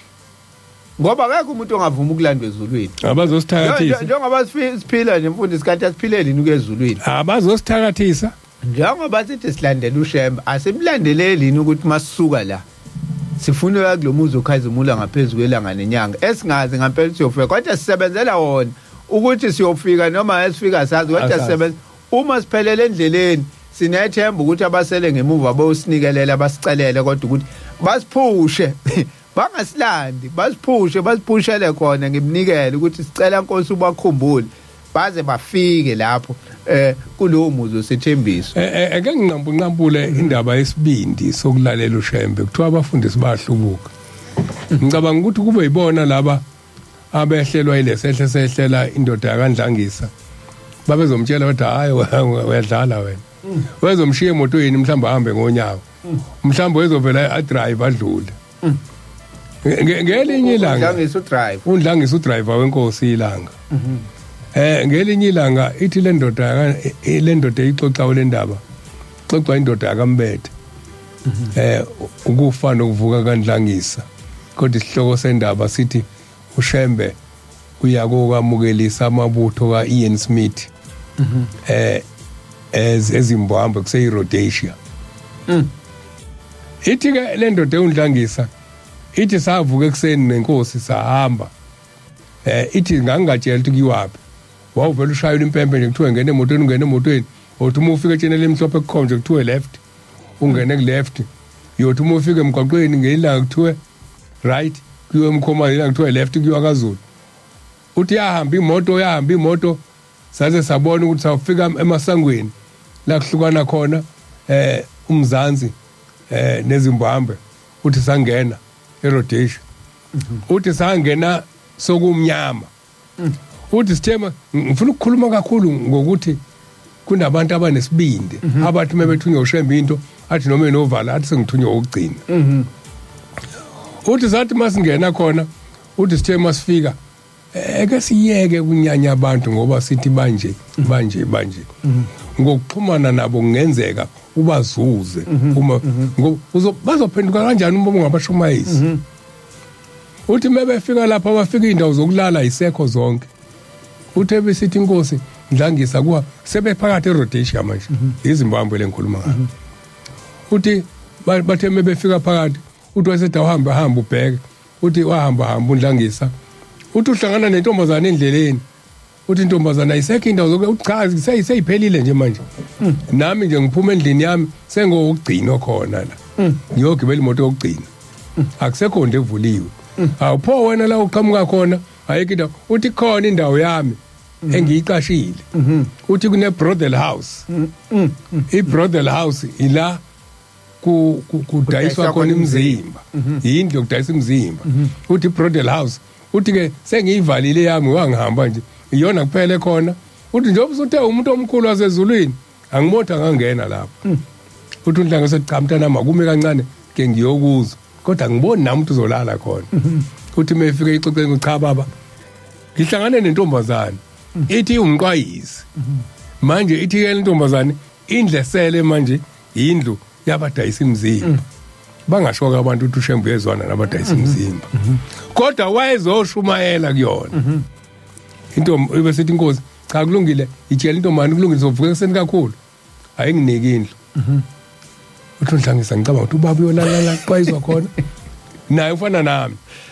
uthi mefika ngempela intombazane ifika imnika ukhipha isithi ke ngo4 ngifuna ukufika senivukile uthi ngempela yalala inkosi ngiyahlafunza ngoba ngijahela khona undlangise ekhombisa isibindi sokulalela uShembe uthi bavuka ekseni nayo intombazane ifika uthi wayesethi ubaba lalela ke mntanami ungaphinde manje wenze lo msebenzi inkosi kubusise namhlanje ngunika isibusiso uzothola umsebenzi omusha azizwanga ukuthi kwenze kanjani ngale ntombazane ngoba bahamba kodwa noma kanjani yawuthola umsebenzi uthi kundlangisa sasuka lapho sahamba uthi siyeme safika kwi-war base kaIan Smith la kuhleli khona amasosha uthi ngangeni safika esangweni kumi ngigadlangadla zamabhunu ziphethe ilokhozi ibhaba uthi sitheme sima khona uthi angazi ukuthi wayekhulume nini nabo uthi babe emlindele amangisi uthi zathi ngicathuka ngamaPortuguese ngaleso sikhathi amangisi Zimbabwe iAn Smith uthi utheme efika la livuleka igate babeyifaka imoto ngaphakathi wathi ndlangisa khipha izinto ozoyithola ngemuva ezitsha ufike etafuleni ngaphakathi uyindlale njoba kuye ngidlalo emakwenziwa isimayo isidlo leso uthi sitheme eZimbabwe ngaphakathi ngesikhathi sempi la khona kuliwa khona nengcindezelo la kuba isacolonizing kulo Joshua Nkomo lapha no ndaba ningi sithole no sithole no ndaba ningi sithole no Bishop Abel Mzorewa ibona babe khona esikhathi uthi ke wafika wandlala itafula wayibeka izitsha njoba kuye kwenziwe mokuyisimayo uthi wangidlala konke uthi kwase kuthiwa hamba kwesehamba uthi wahlala isikhathi eside ehlele emotweni uthi uthayibona inkosi yayiphuma yayimbiza yathi hambe yoxoxa uthi ngaqoqa ngiyibuyisele endaweni yazi izitsha ngayifaka emotweni uthi masisuka lapho uthi yazi bengenzani uthi baba ngazi uthi bengizothambisa inhliziyo zalabelungu ukuthi bakhulula abantu abamnyama baseZimbabwe uthi lesimayo isona sizothambisa inhliziyo zabo uthi ke basuka lapho bathe mebesuka uthi abayalile lamabhunu athi lalelani ke mina hamba la kulomgwaqo enzohamba ngawo ningahambi ngala uthi ubaba wayifaka la kuthiwa bangahambi ngakhona uthi sathi masihamba ngomgwaqo uthi omuphi umgwaqo uthi sithe sibona phakathi emgwaqweni sokumila izihlahla uthi masisondela ziyanyakaza le zihlahla zizakuthini uthi banele babona uthi angazi noma babemazini uthi ngoba banele babodwa yena uthi zasuka zonke le zihlahla zabuyiselwe eceleni uthi kwaqhamuka abantu kule zihlahla uthi mebeqhamuka bezenkosi uthi bakhuluma naye angizwi bathini uthi babekhuluma bephendulana uthi basebeda kadlule wesiyadlula uthi ngabona amakhombe ngezandla uthi bada kadlule uthi ngasusa imoto yadlula uthi sahamba nangaphambili sahlangana nabanye futhi asebegqoke enye iuniform engafani la kuyaliwa la ngithi kulwana nencindezelo ya labelungu abacindezela uthi sathi mesifika kwenye indawo sihamba kulelo hlathi uthi ngezwa inkosi sithi ndlangisa uyayuzwa lo msindo uthi ndlangisa ngathi baba nguzo sikhuluma ngento eyenzeka kuhanjwa inkosi iyokwamukela isimayo eRhodesia leyo kuZimbabwe namhlanje uthi baba cha nguzwa lo msindo uthi basondela uthi ngase nguzwa wathi sengiyawuzwa baba kancane uthi manguzwa lo msindo usholo phansi uthi sasondela uthi ngaze hayi ibhubesi le mpodla uthi sithe masifika maqondana la kubhodla khona lo msindo uzothi misa imoto uthi ngase ngiyimisa imoto uthi wayesethi phuma uhambe uyolibona ikhalelana ibhubesi ngiyolibona ikhalelana mongenze ukuthi ikhala nje lilambile alidlile ngizawusinda ngoba ngiyinyama kulona uthi ayisithi inhliziyo khumbula ukuthi ukukhuluma umnikazi wazo zonke izinto sebandlula endaweni ubona izihlahla ezihambayo uthi lapho ngiphelile uvalo uthi ngikhuphuka ngiya kulesilwane nje uthi lapho amadolo aqhaqhazela agcwele amanzi uthi ngangena ehlathini ngakhuphuka uthi ngalibona nalilele uthi lolishilo uthi kunyakaza amathumbu melisho uthi ngithema ngisondela kulona uthi laseliphakamisa isidladla ngabona kuneve elikhulu elicakile elivela obala kodwa lingenile kulona uthi selimathambo uthi ngasondela kusho ukuthi ubaba uthi angizolikhipha lameva likhalisa ukuthi lihlatshwa ameva alisakwazi ukuyozingela uthi ngase ngicela iyalikhulisa manje njengoba lilambile nje mase ngilikhiphile angizoba inyama yini lona uthi undlangisa ngase ngiyalikhipha uthi ngithe mangilikhipha iva uthi laseliqala lasukuma uthi ngiyaqhaqhazela uthi ngilibuka ngehle lodwa uthi lahamba eceleni kwami lingiphelezela la khona inkosi ngase ngithi bokungcono uNkulunkulu lidle mina ngoba ngiyofika ngithini vele ubaba uyakwazi nekuphakameni ubaba uyakwazi udrive uzoyithatha imoto ahambe ngayo mele ifika lidla inkosi ngiyothini yothini kumaNazareth uthi lasondela uthi lithe malifika emotweni lajika ngaphambili la kwi passenger seat uthi ubaba wehlisa iwindi bengilikhuphulile ngaze ngalikhiya uthi wavula iwindi walehlisa uthi laseliphakamisa izandla njengomuntu obongayo uthi laphakamisa lavuma ngekhanda uthi thema livuma ngekhanda uthi laselinyomozela futhi lapho wesethi asami uthi lapho sengiphelile angisazi nokuthi imoto ishayela kanjani uthi ngagcina ngibona la sihlangane khona nebhubesi kanti usayexoxelwa abanyeke ukuthi la emveni kokubona ibhubesi wena uqulekile waphuma igazi ngamakhala inkosi yamthatha yamjijela esihlahleni yayisifica kukhona igarajana elalini ephoyisa elalikhona ngaphambili imoto yashayelwa inkosi yes ishayelwa uyena uqobo lwakhe wamthatha uNdlangisa ubusefile uShemba kahlala uNdlangisa uyibona ngomoya yonke lento enye usexoxelwa abantu ukuthi kwenzekeni uxoxelwa abantu asebexoxelwe ile ndoda ezothathwa egarage inkosi uthi inkosi siyachaza ukuthi akukhulekile baba uyakwazi ukudrive uthi ngiyakwazi ukudrive ngena la emotweni khona abantu ozobuya nabo uyabona lesa sihlahla ngishiya umuntu efile kusona nina nizolanda lo umuntu ofile okulesa sihlahla nalabantu engiyakubona kuyiwe ebhinoni kaNtshangase yasiya drive imoto kwaze kofika kaNtshangase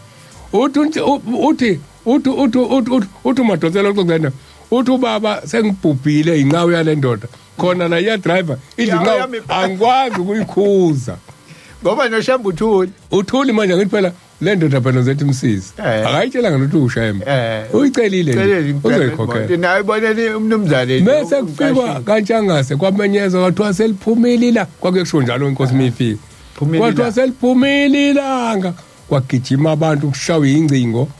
zangabe khona mina nama cellphone kushawa ingcingo lezi kwakuselize igwedla uthi kuthiwa batheleka abantu uthi kumadonsela uthi ngangikhona umfundisi umbethe uqiniso umbethe sanda khamba uthi ngathi mase sifikile nathi uthi sibona nangu umgabhe yasibiza yimina nomfana kaSibiza wathozani la uthi sasondela uthi masondela ayisithi inkosi nina abafana thathani le mali niyothenga ubisi uthi sathenga ubisi safike sahlala ke inkosi yothiwa phela ihleli phandle uthi sayibona ikhipha inel clip ibhoboza lolubisi esiphuma nalo uthi ayisikhuluma sezwa ikhuluma nomgabhe ithi nizohamba nalolu ubisi nale ndoda yenqawe niye la kushonele khona uNdlangisa ufile uthi kodwa manje imphuzisa lolu ubisi umphefumulo kaNdlangisa lola la ngibhoboze khona valani ungaphumi ngishiya iconsi nizolekelelana ke nifike nimvule makwangiconsa iconsi elodwa la consele emlonyeni kuyena ovuka ba driver ke bubuyile emva nale ndoda yenqawe bafike abakhombisa ke bambamba kuNdlangisa uthi umgabhi wawusuwomile umlomo geqe uthi bavule indebe zomlomo baconisela phakathi kwamazinyo bavula amazinyo kancane avuleka abaconsela wesiyavuka ke bambone sephefumula uthi inkosi masengiqeda lapha nomthatha nimise esibhedlela yoze nimlande ngolesithathu usho ngishiya isuku azokhishwa ngale esibhedlela uthi ngempela ngolesithathu mebefika uthi sedischargiwe batshelwa ebona engakangena esibhedlela uthi udischarge ngolesithathu bafika ngolesithathu sedischargiwe uthi ke mase sibuya uNdlangisa usexoxa yena manje lokho kunye uxoxelwa abantu uthi wena ubufile wavuswa ngobisi oluthunya umgaba uthi kuthe mase kubuyele emva wesethi asambe ngendlela yasempumalanga siyodlula emngceleni waseSwazini uthi bathe mebefika emngceleni angazi ukuthi imuphi umngcele abadlula kuona kodwa mebefika esangweni uthi wayesethi imoto mebefika emngceleni impela la kufanele bangene khona uthi wayethi imoto wesema ngala ngasemzansi uthi basebema uthi bathe besebemile uthi wayesethi khipha ihawu lami nesho newisa lami uthi ngalikhipha ngemumva ngase ngiyamni uthi waphuma emotweni uthi wawushaya umgidi eyedwa uthi wawushaya phandle shawa inkosi ilanga uthi wawushaya umgidi eyedwa uthi wawushaya aphande njengenkunzi yenkomo aphande inhlabathi ejijela ngaseSwazini ubaba wenzani uthi ngenzela ukuthi impi elwe la siqhamuka khona ingangeni kuleli lasemzansi noma sebeqedile ukulwa laba abalwela ukukhululeka kwezwe kodwa ingabikho impi efana naleya eyaba khona eZimbabwe ingaweleli la emzansi uthi sathi sisuka sihamba sizofika ekhaya ngikhuluma ke ngesibindi somuntu owalalela uShembe ethi hamba uye kokhipha ivephu besini wafika walikhipha ngoba wayenethemba ngangizothini mina indlela incinyane ihamba ngabambalo ihamba ngabambalo umfundisi ngoba nasi isikhathi sesinje ake ngibuke la ku WhatsApp 0604650345 amen bangcwele ngilithamele lolu hlelo eFryhead usiphelele uzwane lo siyabonga Mangethe siphinde futhi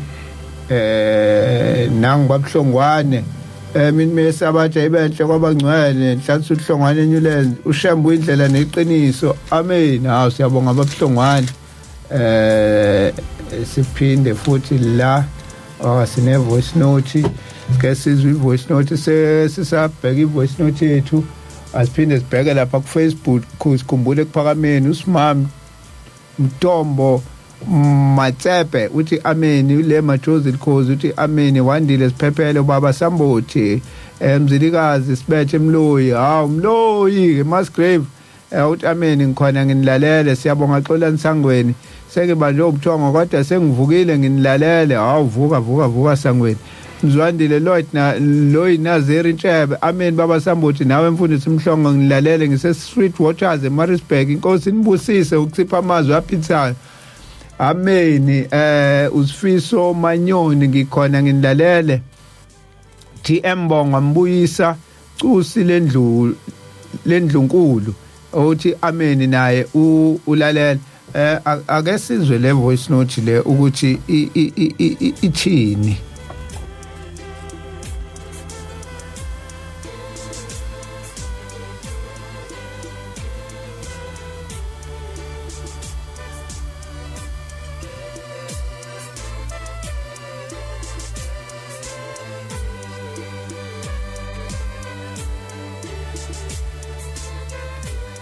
khona ungahambi kahle la Sangweni ake sizame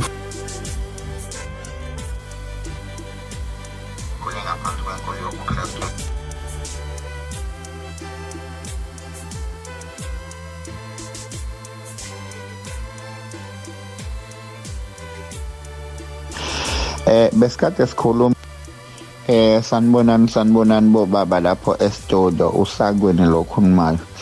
bo baba ngisacela ukubuza la anekene sicacisele ngoba thina sikhule ngaphansi kwenkolo yobuKristu indaba zamaNazaretha sisacathula kuzona siyazifunda nje siyacathula kuzona besikade sikhuluma lapha yana nezinye izinsizwa lapha emsebenzini ekhonza kolunye uhlangothi lwamaNazaretha sikhuluma ngendaba kababamkhulu umqali wendlela lezi insizwa zithi ibandla lenkosi ilanga ubabamkhulu umqali wendlela uIsaiah Shembe wathi lowo ozayo ngaphambi kwami uma ethi angazi lokhu ukulihlaza kodwa mina ngibe ngathi kubomvu anolalela yena okusho ukuthi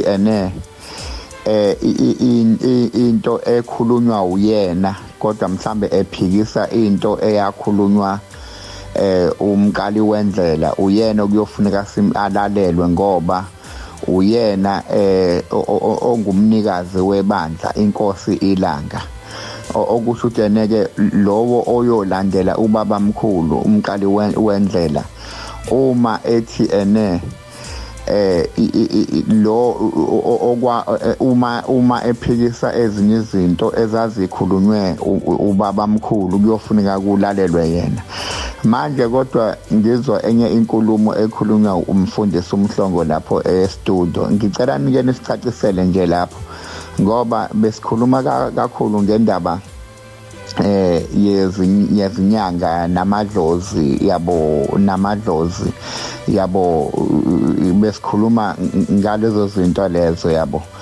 ukuthi nikene isicacisele ngoba uma uqhubeka uzothola ukuthi ukungena kwezangoma nezinyanga ebuhleni zingene ngaphansi kwenkosi inyanga yezulu yabo sekuthiwa zibhajadiswa kabili yabo zingene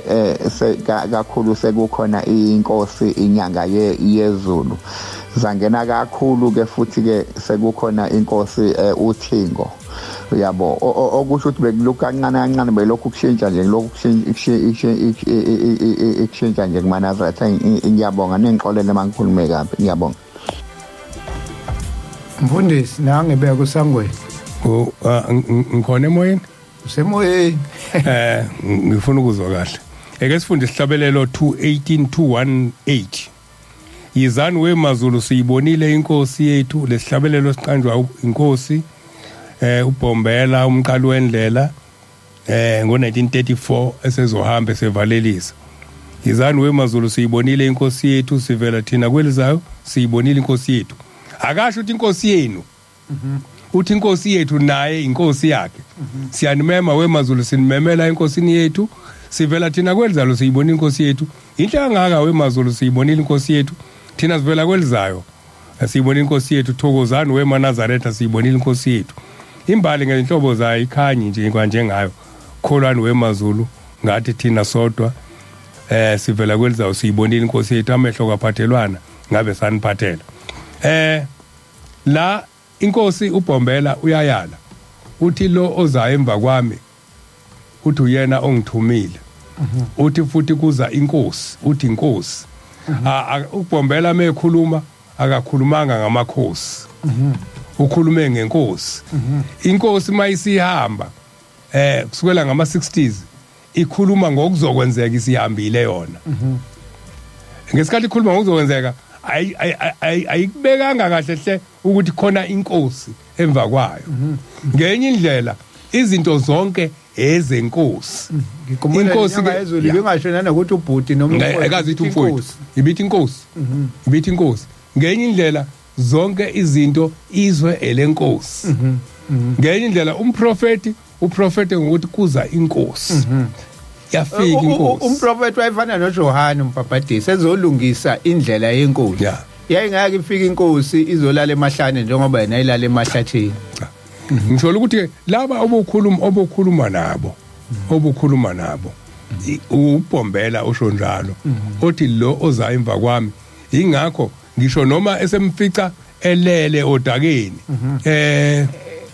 elekhuzini la ebhenqona emficelelo odakeni uthi sengiyabonga uNkulunkulu sengikhombisile ukuthi kuzokwenzekana emva kwami. Abafikanga ababili kwafika oyedwa. Lo ofikile uyena ke okhulume ukuthi kuzokwenzekana emva kwakhe. Isikhathi esikuzona esesiprofeti osenkosi ewumnikazi wezinto. Ngelinye ilanga sokhuluma ukuthi inkosi yathini. Masinemvume yalokho. Sizokhuluma mfundisi isikhathi asavuma ngiyabona ukuthi sizoze sishiye ilanga kodwa ngilala ngikhona usangweni uthi bebekhuluma ngendaba yenyanga nezangoma kodwa ngendlela engena ngayo indaba akasayibekanga naye wayithi bhadla. Ungazi ukuthi ngoba kavezi ukuthi indaba yokuthi kuze kungena indaba yenkosi ingene ngaliphi kule ndaba yabezangoma nenyanga. Kunalokho ufaka inyanga yezulu afaka uthingo kodwa akasasho ukuthi kuthiweni lapha bakhulume kwathi inkosi yathini ngezangoma nenyanga. Yabo manje ibuye ngilahlekele le ndaba yakhe uyibekile kodwa iyangidukela ukuthi ingena ngaliphi inkosi ukuthi inkosi okuzodala ikudukele abebekhuluma nosangweni uthi ubongabona uhlangothi inhlo la bokuphikisana lokhu laba akhuluma ngako uFesu ukuthi ukuphikisana kobuwula ngoba bokuphikisana kobuwula lo ngoba ithi incwadi ukwale ngoba kudala izingxabano. Angithi manje ngaphambi kokuthi niphikisane bukani kuqala ukuthi lento eyenza ngasiphikisana ngayo inaso isibusiso kwathiwani ngayo. Inkosi la ngikhulumile ngokuhlukana okwethu akufanele bese tholwethu uhlangothi lungcono ngoba akakapheli ukuhlukana. Mzwane kwaphela ukuhlukana sokuselo yedwa ileso sikhathi esothi okwethu okungcono kunomunye. Njengami kwakhuluma ngokuhlukana sihlukene njengamanje isikhathi senkokhelo wayicacisa mfundisi ngoba uyiqale lapho nje uthe bekhuluma nohlangothi. Ngiyamdabukela kusangweni ngoba ufana nomuntu manje othi kusho ukuthi manje la sikhona thina nala kwinyanga yezulu sangweni angikuvikela ngivikela kakhulu inyanga yezulu akuyona yatha kuteteli zangoma ngelanga sofaka iclip la ihlaba ihlekisi ikhona nje la ukuthi ibisi bese kufika lento yokuthi asimthembise mhlawumbe ngesonto ezayo ngaphandle muyithola kodwa engikwazi kahle ukuthi inyanga yezulu asibheke ngesonto ezayo ngoba izosuke ishiya udabaleka kanti manje sesiselelwe nje ukuthi yathini yona ngezangoma akho nyanga yezulu yakavuma izangoma ayikazi ngathiwa kuqala ngesikhathi sayo kodwa akuvumanga yona kodwa kwasekwenzeka lento eyashiwo umnikazi wesonto uthi umnikazi wesonto sengizoniyeka nenze ngokuthanda kwenu nenyanga yezulu yahlala lapho ngikhumbula ukuthi ithi indlela eseninemkhuba ngayo yakhomba ihlathi mfoka sangweni yayiqalekisa ithi alimile lela hlathi uze nenze imkhuba yenu kahle abathakathe kakhulu sezothi inyanga yezulu yatha akuzabathakatha yayiqalekisa ngoba abantu basebehlule ibona abantu sebehlule abantamo zilikhuni ihamba nalenkonzo ngisho ukuthi umntaka sangweni akuyona inyanga yezulu yadedela izangoma zaqala isikhathi sayo kodwa yalandela lento yashiwa ilanga ukuthi ilanga lathi senokwenza ngokubona kwenu ngoba ninenkani sifundile indaba la ikhulunywa umfundisi Madlala ilanga lisho lithi libone kugidiza ngoma yaManazaretha ithi ibone izinkamba zotshwala emzini yaManazaretha so is prophet ukube lezi zinto azenzeki ngabe siwaqamba manga manje ngavela ngathi nayi futhi lento ake ngithi nje drop kule mzuzwana embali page 82 kule ncwadi nginosiza inhliziyo yami idabukile ngiyesaba kakhulu okuzokwenzeka emva kwami ngibona igazi ligobhoza lapha ekuphakameni lo muzi uNkulunkulu uzowushiya kube umuhume wabaphangi nonondindwa neziphingi nabathakathi kosala abafile bethi bayaphila uzochitheka lo muzi usizo likhulu lizoba khona emva kwami abantu abezayo abazophenduka ngeke balifune izwi likashilo ngeke bamlalele nozayo emva kwami abantu bayokholwa ngenxa yemali ngeke balinake izwi laphezulu abanye bazofika nemikhuba yabo amasiko abo bazokwenza indabuko yabo le ushembe ayichitha phakathi kwenu izangoma nabathakathi bayongena ngokuthanda ngake ngiphinde izangoma nabathakathi bayongena ngokuthanda baphume ngokuthanda ababi bayokhipha abahle lapha ekuphakameni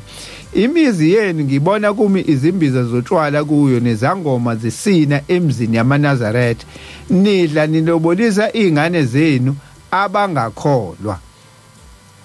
ngibona abantu beza ngamandla beza lapha ekholweni bazofika bazi abayokovuma ukukhokhelwa abayokulithanda izwi elisibuthile bayofika nokwazi kwabo bahlakaniphile banolimi nemibono nezibonakaliso abantu basho njalo athi ngiphupha inkosi hawu ndakusasa uphupha inkosi hawu ushambe wona umpupha every week ngicela ilaleleke usangweni nabanye bakolunye uhlangothi ukuthi mokuthiwa emzini wasekuphakameni kuyoza ebese ethi kushiya umzi wasekuphakameni le ndaba ifana le kade ngiyifunda wayengakhulumi ngomzi wasohlange kuphela wayekhuluma ngezikole kulomhlaba wakithi nalama ekhuluma ngomzi wasekuphakameni ukhuluma ngamaNazaretha wonke ukuthi angithi ayikhethi inkosi yasekuphakameni noma akuthuki uthi ayikhethi inkosi yasekuphakameni wayekhuluma ngaloko ukuthi la kuzofika abantu abahlakaniphile abazofika inkosi izothula ilalele abafike bethi izangoma ziyangena ithi inyanga yezulu umuzi wasePleni ithi ubuhle bokuphakama namhlanje uthi ubuhle uphakama extension yeah ikuthi umuzi wasekwa kusho sangwene lento yinde ngoba nenkosi ithi awubona umuzi lengangamaketanga ithi indawo isincane yabo so indaba yinde kodwa mayizokhulunywa ngomhlangothi ngempela uqinisile mfundisi mawuthi bekufanele ingidide yeah angithi uyabona nje la naku la ngenzela ukuthi abantu bangasho ukuthi oh kanti umuzi wasekuphakameni kukhulunywa ngobuNazaretha ubuNazaretha bomuzi wasekuphakameni uphakama ushembe wengakhulumi ngomuzi wasohlange kuphela wayekhuluma ngemizi yonke eyizikole kulomhlaba wakithi uma abantwana bethu bephuma lapha beyohlange basuke beyofunda ukugunda amakhanda zonke izikole kunjalo hayi ukuthi bagunda besohlange kuphela ngakho ke kuyofanele bayiqondisisa abantu ukuthi akukhulunywa ngomuzi wasekuphakameni kukhulunywa ukuthi sofika siphathwa abantu uthi bazofika banisuse abahlakaniphile kunjalo namhlanje kubhabhadisa izangoma nje kwafika abahlakaniphile yes and kuyingozi ukubhabhadisa isangoma ngoba lo moya ngakusaphuma uma kwawubhabhadisa uyaregister uzongena ngisho kulezi zibi uyaregister mo yingakho ngikhumbula unkwanyana lo enojikeli owayeyisangoma ubaba omkhulu lo wafika wamthatha wamfaka esibayeni kwakhe wabiza ubisi wamgeza ngobisi wamgeza kuqala engakayi ngisho umbhabhadisa wamkhumula imiyako wamgeza ngobisi kwase kuyimaye yombhabhadisa waseke kuba ke ima eba eNazaretha owagcina futhi esomshumayeli kule sebezoyigeza ngobisi ke nabo ngilahlile ngakhuluma le ndaba ngibone siyazi uqinisile ngoba phela yazi ukuthi ukhuluma into bese beyithatha injenga kuthiwa wathi shemba yogeza ngobisi sangoma ya bese kanti lesi sasingakaze sibe yiNazaretha umuntu oke wangena emanzini wathi ngiyayikhetha inkosi yasekuphakameni usayinomoya wobuNazaretha kuyena ithi inkosi uma usuzohlambuluka kufanele ufike nogobela abuye nalomoya kaShembe awubuyisele kuwena akhiphe lo umngomo akukhulunywa la ngumuntu ongaze ayikhethi awukhethi inkosi mfundisi naye imbongi sesikhipha ngiyayizwa naye isisho ngemuva isesikhipha ake ngifunde naye imessage yokugcina la ku WhatsApp ithi amen bangcwele nginilalele niyasakha kulolu hlelo esikamngoma emhlabeni area asivalelise mfundisi asivalelise ke inkosi mayivuma siyobonana ngelizayo inamba ithi 060 61 31515